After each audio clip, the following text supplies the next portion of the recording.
talking about gender in society. Let me start with a real basic question.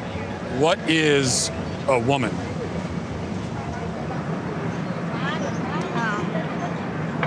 woman? I don't want to assume, but you guys are all women? We're all women. Yes, we're women. So how would you define it, like in the simplest terms? That is hard. Yeah, it is. It is a stumper. A woman is someone that likes to be pretty and think of themselves as a delicate creature. I'm pretty indelicate. Okay. I could be a woman too. Yes, you could. Defining womanhood is just a project of someone who identifies as a woman. Yeah, but what do they identify? You see what I'm saying? What do they identify as? They identify as a woman, but what is that? I honestly don't know. It's a simple question. So why is it so hard to answer? This is going to take some serious investigation.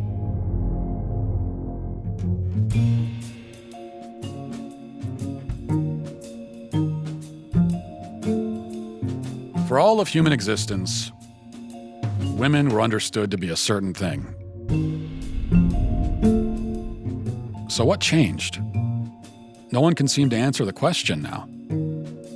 Over 2,000 surgeries and counting, Dr. Marcy Bowers is the nation's preeminent sex change surgeon. Surely someone who does sex change surgeries can answer what a woman is.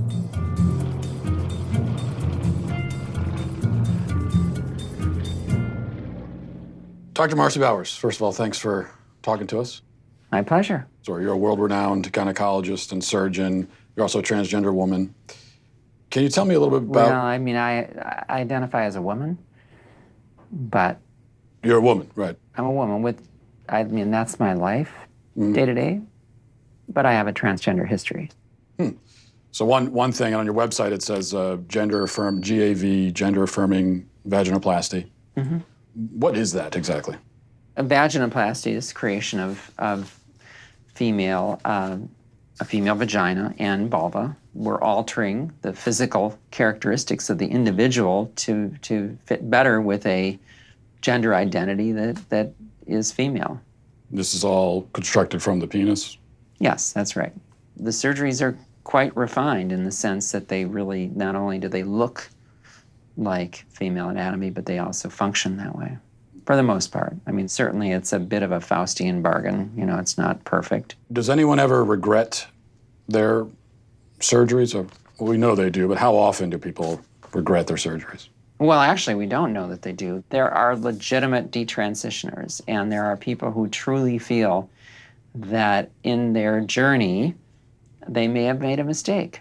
Now, fortunately, this is a really, really uncommon phenomenon. I don't know if you've ever heard of people in the trans-abled community. These are people who are physically able-bodied but feel like they should be disabled or identify as such. For example, a man who has two arms but feels like he should have one.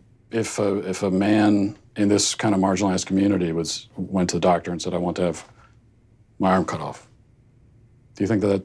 That doesn't have anything to do with gender identity. Well, it's someone's self-identity, how someone identifies.